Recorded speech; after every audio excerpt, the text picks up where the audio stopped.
I need to start off by saying that I'm not happy doing this, but I have to. As a Canadian, and more importantly, as a parent who wants a better future for not only my children, but for the other children as well.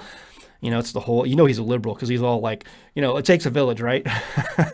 The other reason I am doing this is because roughly 30% of the committee members are not pleased with the direction this will take Canada, but our opinions have been ignored and they plan on moving forward toward their goals.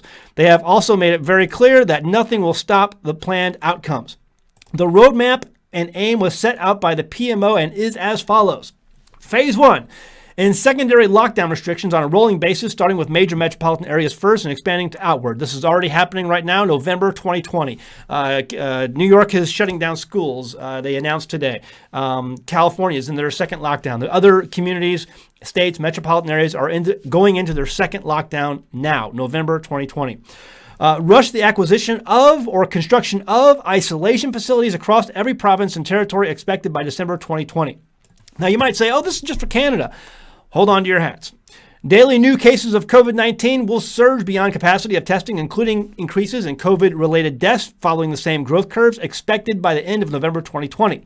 Complete and total secondary lockdown, much stricter than the first and second rolling phase restrictions, that was the one talked about up here, expected by the end of December 2020, that's next month, or early January 2021. Reform and expansion of the unemployment program to be transitioned into the Universal Basic Income Program expected by Q1 2021. That's when they start. That's when helicopter Ben Bernanke and all of his friends start getting, firing up the helicopters and dropping money over all of the population. See, this is not just the U.S. This is talking about Canada, but it's going to be for everywhere, guys, everywhere. Universal Basic Income is when everyone gets paid to do nothing. Everyone gets paid to do nothing. Projected COVID-19 mutation and or co-infection with secondary virus referred as COVID-21, leading to a third wave with much higher mortality rate and higher rate of infection expected by February 2021. We don't even know if this is going to happen, but they're already predicting it. And if you've seen the trailer for the movie, was it Songbird? Is that it? Songbird? Someone in the chat post that up. Go watch that trailer after this. Make a note, write it down. I think it's Songbird. Go watch that movie trailer coming out. I think it's December, right? Like next month. Correct me if I'm wrong on that. I'm not in the chat right now, so I'm reading this. Daily new cases of COVID-21 hospitalizations and COVID-19 and COVID-21 related deaths will exceed medical care facilities. How do they know that? They just know it because they're planning it. Enhanced lockdown restrictions, referred to as third lockdown, will be implemented. Full travel restrictions will be imposed, including inter-province and intercity, expected Q2 2021. So full travel restrictions will be imposed, including inter-province and intercity. That's going to be a hard one to swallow. And they can do this in Canada. They can do this in Canada, and I'll tell you why they can't do it here. We'll go through that. It's just, hold on to your hats. It's going to get more fun. The ride's just going to get more interesting. Transitioning of individuals into the Universal Basic Income Program expected mid-quarter 2021. Projected supply chain breakdowns, inventory shortages, large economic instability expected Q2 2021. Deployment of military personnel into major metropolitan areas as well as major roadways to establish travel checkpoints, restrict travel and movement, provide logistical support to the area expected by Q3 2021. Now, there it all goes. Let's read this guy's synopsis. Along with that provided roadmap, the Strategic Planning Committee was asked to design an effective way of transitioning Canadians to meet an unprecedented economic endeavor, one that would change the face of Canada and forever alter the lives of Canadians. What we were told was that in order to offset what was essentially an economic collapse on an international scale, that the federal government was going to offer Canadians a total debt relief. This is how it works.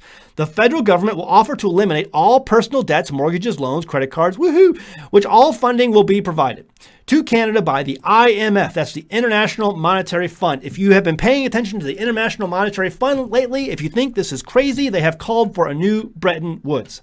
This has been in the news. If you've been paying attention, you have seen this. They have been calling for a new Bretton Woods. They're probably doing it right now. This is where the whole reset is coming from, the International Monetary Fund. Okay, under what will become known as the World Debt Reset Program.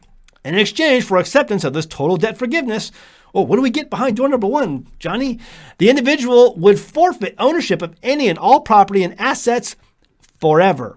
The individual would also have to agree to partake in the COVID-19 and COVID-21 vaccination schedule, which would provide the individual with unrestricted travel and unrestricted living under, that's so great, living under a full lockdown through the use of Canada's Health Pass. And they will have something similar here. Committee members asked who would become the owner of the forfeited property and assets in that scenario and what would happen to lenders or financial institutions. We were simply told the World Debt Reset Program will handle all of the details. Several committee members also questioned what would happen to individuals if they refused to participate in the World Debt Reset Program or the Health Pass or the vaccination schedule. And the answer we got was very troubling. Essentially, we were told it was our duty to make sure we came up with a plan to ensure that would never happen. We were told it was in the individual's best interest to participate. When several committee members pushed relentlessly to get an answer, we were told that those who refused would first live under the lockdown restrictions indefinitely, and that over a short period of time, as more Canadians transitioned into the debt forgiveness program, the ones who refused to participate would be deemed a public safety risk and would be relocated into isolation facilities. Once in those facilities, they would be given two options: participate in the debt forgiveness program and be released, or stay indefinitely in the isolation facility under the classification of a serious public health risk and have all their assets seized.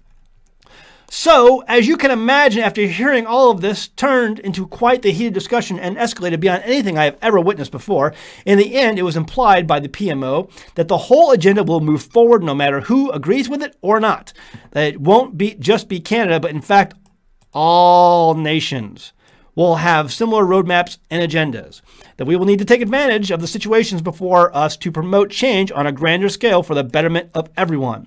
The members who were opposed and ones who brought up key issues that would arise from such a thing were completely ignored. Our opinions and concerns were ignored. We were simply told to just do it. All I know is that I don't like it, and I think it's going to place Canadians into a dark future. All right, so this was posted on the Canadian Report back in October 14th. It made its rounds. People were like, blah, blah. Okay, that's really scary, but come on. And then it started to pick up steam, and more and more people started coming out. And people started putting together the puzzle pieces with the IMF, what the IMF has been releasing, what they've been saying, and what has actually been going on. And everyone now, I mean, listen, most of America, people, if you're one of the 71 million people who voted for Trump, you know that this was not right. I mean, there is even if everything is on the up and up, the media has been totally insane about covering up and saying, "Don't look over here." They've been shadow banning people. They've been taking things down, on Facebook and Twitter. So, I mean, it's just there's smoke there. There's lots of smoke. So, there's a fire. So you have all that going on. And then you have, let's see, this right here. Deling poll, the Great Reset is trending. Here's why. So I believe this is James Deling poll is the writer. The Great Reset is trending. Here's why. The Great Reset has been trending on Twitter. Once you're familiar with what it means for the future of our civilization, you'll understand why. Folks, this is Breitbart. Okay, this isn't some no-name fringe, website. This is Breitbart. This is a conservative website, and they really try to pride themselves on getting out the truth. And they're talking about the Great Reset. Put simply, it is the blueprint for a complete transformation of the world economy. There will be no money, no private property, no democracy. Instead, every key decision, what you do for a living, how much stuff you consume, whether you can take a vacation. Let me zoom in on this, folks, so you can see it. Take a vacation will be decided for you by a remote, unaccountable elite of experts. Oh, at least they're experts. I mean, you wouldn't want, mere amateurs deciding your future for you, would you? I mean, as long as they're experts, I'm okay. It sounds like a conspiracy theory and is often dismissed as such by people who imagine that they are being savvy and sophisticated. In fact, though, the people pushing for the Great Reset are perfectly open about their plan. Indeed, they can scarcely stop talking about it. One of these people is Canadian Prime Minister Justin Trudeau. There's a video of Trudeau talking about the Great Reset, which prompted the flurry of nervous interest on social media. Okay, so, all right, I'm pointing this out, and you can look through this article if you want to. It's on Breitbart. You can research. This is on Drudge, I think, this was linked over at the Liberty Daily.